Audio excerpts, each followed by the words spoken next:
लगी तोहरा ऑर्डर पर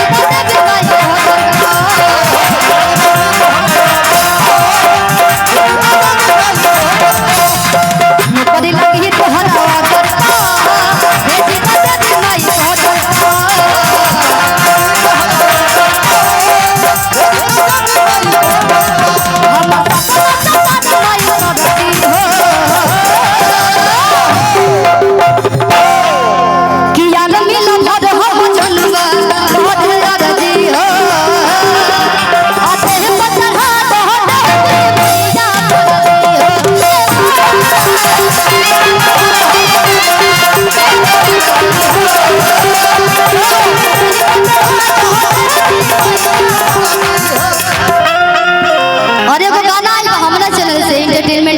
कि पातर पियबा हो गइले मलेटरी में भरती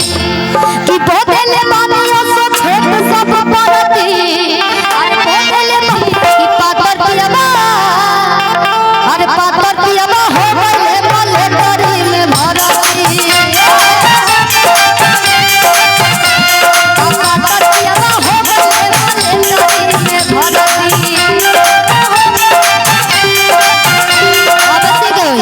मेन डांसर दे दे हां अच्छा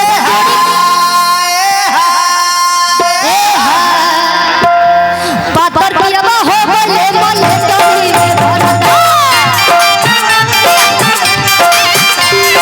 पातर पियबा हो गइले मलेटरी में भरता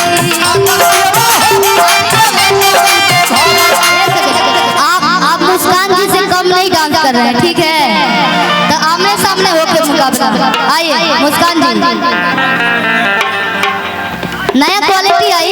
तो आप लोग अगर नया क्वालिटी यहाँ के देखो तो थोड़ा सा ताली बजा दो भैया कि पातर पियबा हो गइले मलेटरी में भरता पातर पियबा हो गइले मलेटरी एक सेकंड निकाल भैया मुस्कान जी कहत मजा ना आइल तो सुना ये स्टेप तू क के देखाबा क के देखाइबो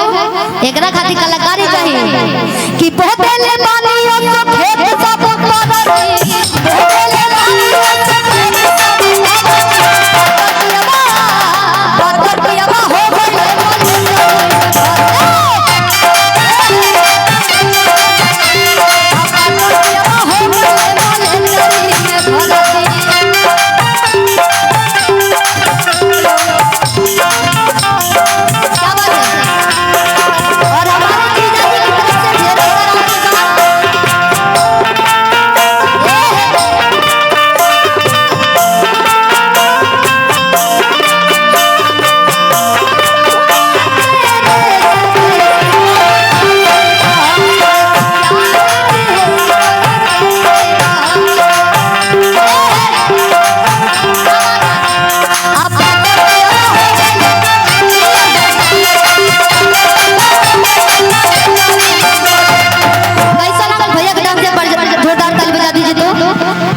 देवरिया घर है ना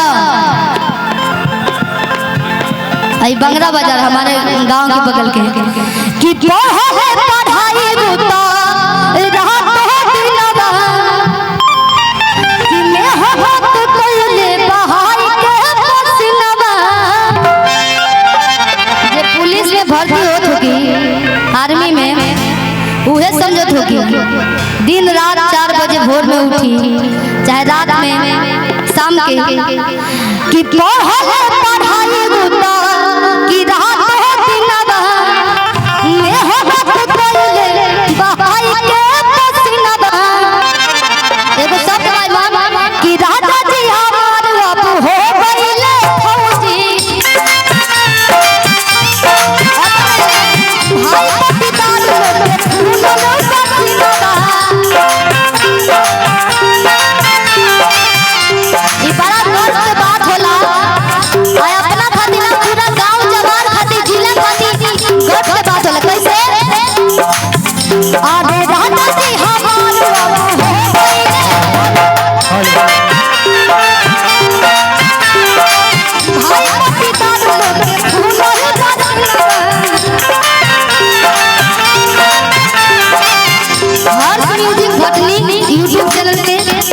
यूट्यूब चैनल मुलायम यादव